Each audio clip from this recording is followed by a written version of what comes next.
Noong unang panahon sa kaharian ng Rawis malapit sa kapatagan ng Albay ay mayroong prinsesang nagngangalang Daragang Magayon. Siya ay nagtataglay ng kagandahan na kaakit-akit kung kaya't walang sino man ang hindi nakakakilala sa kanya. Dahil sa taglay niyang kagandahan, marami siyang manliligaw kabilang na rito si Pantubo.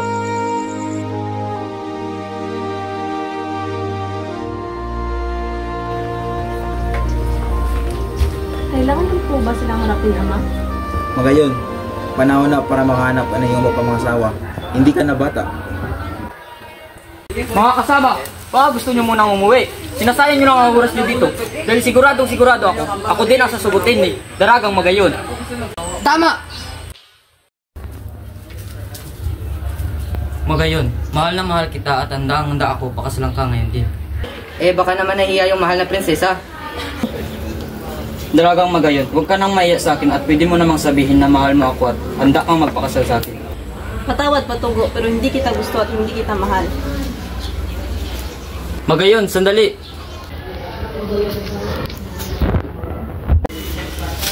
Umalma ka lang. Huwag ka na magwala. Mas mabuti pang bumalik na lang tayo. Ba't ayaw niya sa akin? Gwapo naman ako, anak ng sultan, dugong bughaw, katulad niya. Mayabang ka kasi. Anong sabi mo? Wala. Sabi ko, baka kulang ang diamante at alahas na dala natin. Minamalit mo ba ako? Hindi. Pinapagaan ko lang ang loob mo. Hindi ko magana. Kailangan pakasalan si Magayon. Siya lang ang gusto kong pakasalan. Kumalma ka lang, ha? Ganito na lang ang gawin mo. Siguro bigyan mo siya ng panahon. Huwag mong kulitin ang kulitin. Para tsaka mo ligawan, ulit. Ganon.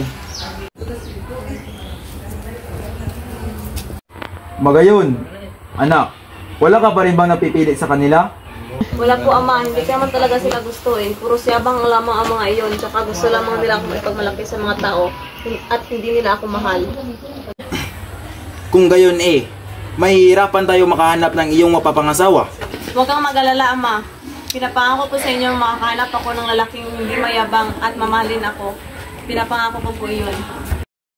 Ang hindi alam ni Daragang Magayon, makikilala na niya ang lalaking iyon. Bakit mo ko titignan? May masama ka bang balak? Hindi ako masama. Nabibigyan nila ako sa iyong ganda. Huwag kang lumapit. Masama kang tao. Ayos ka lang ba? Kasalanan mo ito eh. Kung hindi mo ako tinakot, sana hindi ako ang talisod. Daragang Magayon. Wala akong balak na masama sa iyo.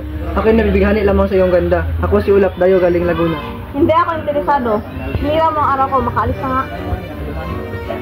Daragang Magayon, sandali. Mula na rin sa araw na iyon ay hindi na tinigilan ni Ulap si Daragang Magayon.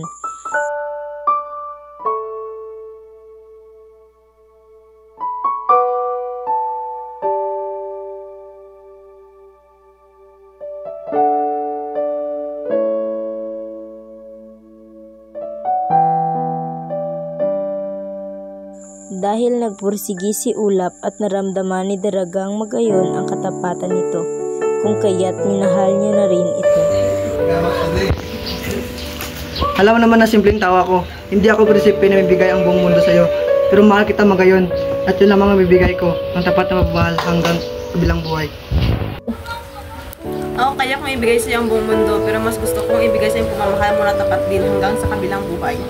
Maaari mo ba akong pakasalan? Oo, magpapakasal ako sa iyo kahit kailan at kahit saang simbahan pa.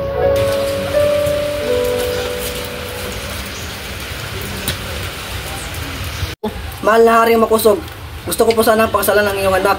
Pwede ko bang kunin ang kanyang kamay? Di ba hawak mo na? Binibiro lamang kita, Ulap. Napakaseryoso mo ng bata. Siyempre, sang-ayon ako na pakasalan mo si Magayon. Talaga, Ama? Ano? Magpapakasal si Magayon? Oo, Patugo. Napakabilis ang pangyayari. Hindi ako papayag. Babawiin ko si Magayon sa lalaking iyon.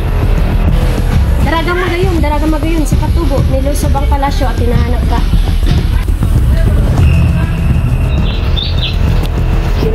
Walang hiya ka. Anong ginagawa mo? Ano ba? Hindi babawiin ka sa lalaking iyon. Hindi ako natatakot sa iyo. Halika! Bitawan mo ako! Ako ang harapin mo! Tayo naman!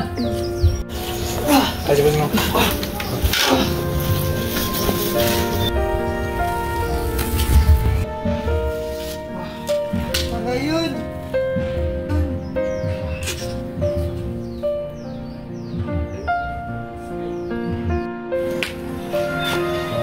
Ama, bakit magkatabi sina Daragang Magayon at Ulap sa libingan?